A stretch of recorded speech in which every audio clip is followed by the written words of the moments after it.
here, and welcome back to my channel. If you're new here, hi, I'm Jody, and I love the arts, and on my channel I mostly talk about books, television, and theater. So if you like any of those things, be sure to stick around because I'm certainly going to be talking about one of those things today. So in today's video, I'll be talking about television. More specifically, the 2023 Emmy Award nominations. More specifically than that, what TV shows and performers I was surprised to see receive a nomination, and what TV shows and performers I was quite disappointed to not see receive a nomination. So yeah, that's what today's video is going to be about. So without any further ado, let's get on to today's video. So I guess before I get into what this video is about, the surprises, the snubs, I will say that we once again had a great and amazing year for television. So many great shows on television, so many great performances from those television shows, and it was a great year for television, like it always is, because there's a lot of television out there now.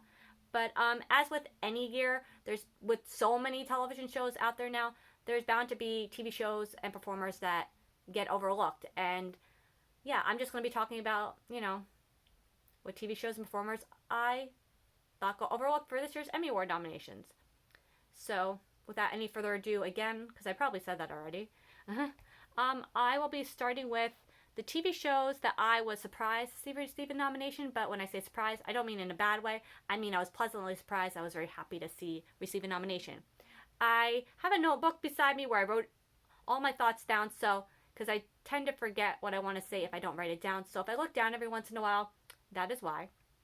So to start off with, the television series that I was surprised to receive a nomination, but pleasantly surprised, like I said, one of my favorite shows of the year was Vanderpump Rules. It was a very talked about show this year. I think even if you've never heard of Vanderpump Rules before, even if you've never watched it before, you heard about it this year, and a lot went down in the season 10 season, and it was a very talked about season for a reason. And clearly the Emmy voters were watching the show because the show got nominated. Normally when it comes to reality shows, they usually nominate competition reality shows. It's very rare that they nominate just like a reality show where people are just like living their lives.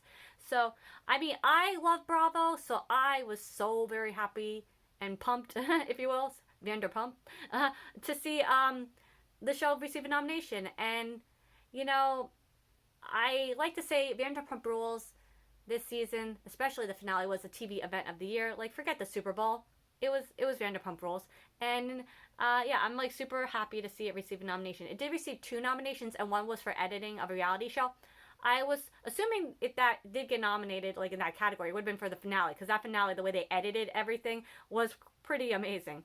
But yeah, either way, super happy to see that show receive a nomination. And anytime I mention Bravo, I have to say, Andy Cohen, thank you for your wonderful network, because it has truly gotten me through the last few years. So yeah, next up is a show called Jury Duty, and I took a minute to watch, to get around to watching this show. Initially, I thought it was actually about a reality show about jury duty, and then once I started actually watching it, it's very much like a Curb Your Enthusiasm style like series, and I really liked it. It was a very sweet and pleasant surprise during this television season, and I was very happy to see it receive a nomination. Like, it wasn't a show I initially thought of receiving a nomination, not because it wasn't great, like, it was very good, like I said, but my mind just didn't go there. And so I'm so happy to see that Emmy voters thought of nominating the show, because it really is a sweet show, like I said. Now, as far as, now I'm going to get to the snubs category. TV shows and performers I feel that got overlooked, if you will. So first up, we have Best Supporting Actress in a Comedy. And first up is Sarah Goldberg for Barry. I have been a huge fan of Barry since the very beginning of the show, and I actually last night just watched the series finale, and I'm still like processing that finale, because it's gonna take a few days. Like, a lot happened, and I won't be saying anything because nobody likes spoilers. So I really like Barry. I guess I'm gonna talk about the show for a second. The show to me has always felt like a quirky comedy and an existential drama, and I feel like it's mostly been more of an existential drama, for the whole series. But this last season especially, there was no comedy. It was very much a drama all around. So I really never understand why it was put in drama category, because if you never watch a show and you're thinking it's a comedy, it's not really your typical comedy series. So I guess what I'm trying to say here is I don't really understand how Emmy voters decide what shows go in what category sometimes, because Barry is more, it's definitely more of a drama this season. But I guess since it's always been nominated comedy, you know, that's why I'm putting Sarah Goldberg for Barry in comedy. And Sarah Goldberg has always been very wonderful on the show, and it is very disappointing to see how she gave such a great performance on the last season and didn't receive a nomination. I mean, it's last season and wonderful performance, like always, and so just doesn't make a lot of sense to me, and I was very disappointed that she didn't receive a nomination. Next up is for Best Supporting Actress in a Comedy that I feel once again got snubbed and overlooked for a nomination this year is Tian Tran for How I Met Your Father. Just such an amazing comedic performer, and she plays Ellen on the spinoff of How I Met Your Father, and Ellen is by far my absolute favorite character on that show, and just the way she's just so funny. Ellen is the best character on that show, and Tian Tran is just, like I said, she's just so funny. Her comedic timing is perfect, and I just love Ellen on that show. And there was a moment on this season where I went from, loving that character to like just being a super fan of that character, and that's when Ellen gets a new job and she pretends like she's on a reality show, and she makes up a theme song for herself as she's going to work. And it's just hilarious and funny, and very disappointed to see Tian Tran not receive a nomination for How I Met Your Father. So next up we have Best Supporting Actor in a Comedy Series, Harrison Ford for Shrinking. I started watching Shrinking when it began, but then I kind of went back and forth between, I fell behind on watching it, now I'm watching it again, but the consistency for me with this show is Harrison Ford is just really great on the show. The way he delivers lines is just perfect. He's such a calming presence on the show, and I just really like his character. And I think when I thought of who was going to be nominated for this year's Emmy Awards, like Harrison Ford was like in my mind right away as this actor is going to receive a nomination. There's no doubt about it. So I was very surprised to see Harrison Ford not receive a nomination. Next up is Best Supporting Actress in a Drama Series, and I have two performers in this category. And first up is Christina Ricci for Yellowjackets. Yellowjackets is a very deep, heavy show that deals with a lot of deep and heavy topics, and there are comedic like I guess moments here and there throughout the series, and Christina Ricci's character definitely is the one who has those awkward comedic moments, and her character is very complex, but and all that stuff. But Christina Ricci is just like so incredibly amazing on the show. Like her timing is perfect, and the way she delivers lines is just another level of talent. And there was one moment in I believe the first episode of season 2 where her character and Shauna's the character Shauna are having like a conversation, and I won't say what it involves because I don't want to spoil anything for anyone who's like tuning into the show now. But there's a moment with a chocolate chip cookie, and the way she just delivers that line is just like, for that reason alone, she should have been nominated. Like, come on now. And I don't know if I said Christina Ricci is in Yellowjackets. I probably said that. And another performer from Yellowjackets, I really enjoyed their performance this season, like I did with season 1. But we're talking about the second season, which is where they would have been nominated for, is Juliette Lewis for Yellowjackets. Just really amazing on season 2, and great actress and great performance, and definitely one I feel that got overlooked. So moving on to Best Supporting Actor in a Comedy, Best Supporting Actor in a Drama Series. This is not a comedy. I'm sorry. Is Matthew McFadden for Succession.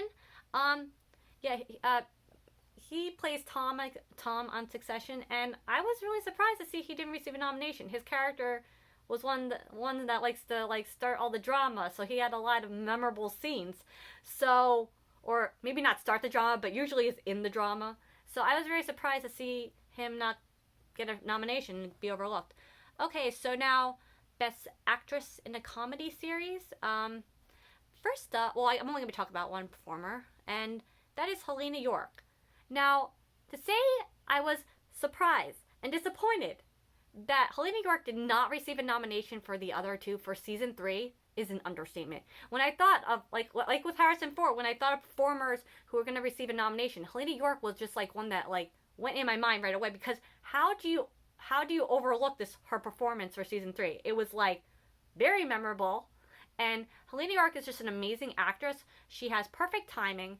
The way she delivers lines, especially like her facial expressions, like everything about Helena York on the other two on season. She's always been great on the show, but season 3, it was just like she was amazing. Like, how does that happen? Like, how?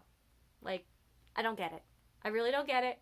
Like, that was like a performance. Like, I was just very surprised. Didn't receive a nomination. I could talk all day about this one because it does not make sense to me. It never will. And then for Best Actor in a Comedy Series, I have Drew Tarver for the other two as well. Drew Tarver plays Carrie on the other two, and it was like with Helena York on the other two, Drew Tarver gave a standout performance on this year on television. And season 3, his character went on such a journey of like self-discovery, like where like it's not even like spoilery. Like, he finally makes it into the Hollywood business, but then because of that, he gets a big ego, and then he eventually sees the error of his ways. He just went on like a huge journey, his character, and like I said, a huge journey of self-discovery and realizing what's important in life and what's maybe not as important as he thought. And it just does not make sense why this performer got overlooked as well for the other two. I mean, I'll never understand it. And then last up is Best Comedy Series.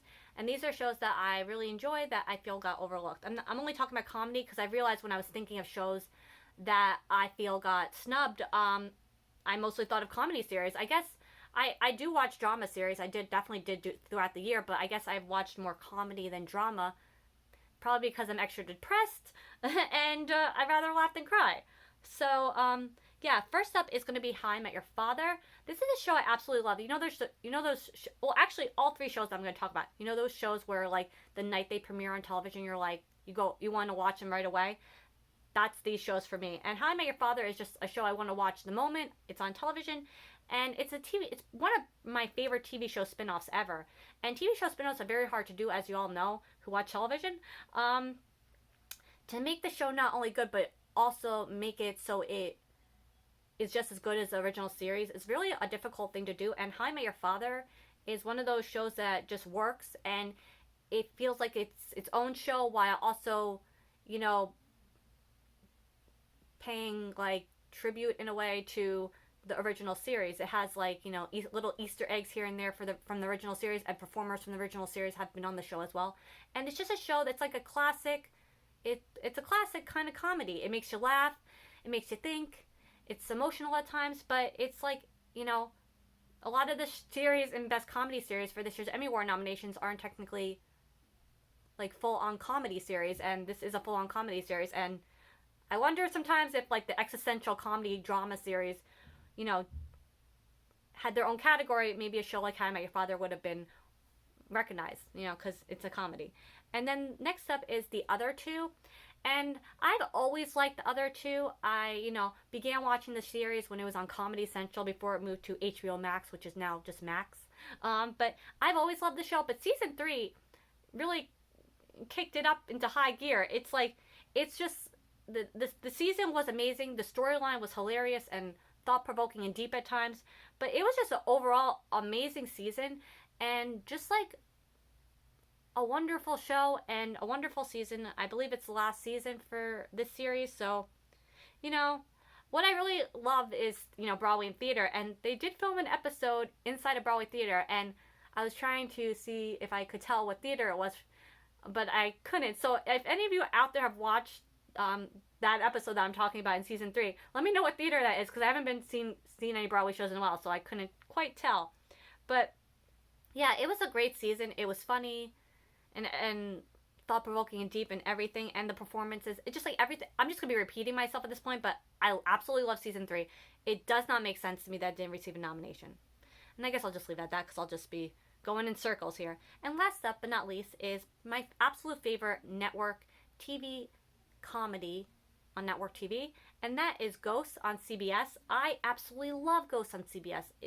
it's such a sweet, heartwarming show that makes you laugh, sometimes makes you cry, and it's like, I mean, when it came to this show, I would have loved to have seen it receive a nomination, but at the end of the day, I wasn't expecting it to receive a nomination just because network TV doesn't get acknowledged that much in award shows these days. Like, it just, it's not like it used to be, because with cable and streaming services, a lot of times with network TV, they kind of get pushed to the side and forgotten about when it comes to award shows. Not all the time, but you don't see as many network television series receive a nomination. And I love Ghost. I look forward to it every Thursday on TV. And yeah.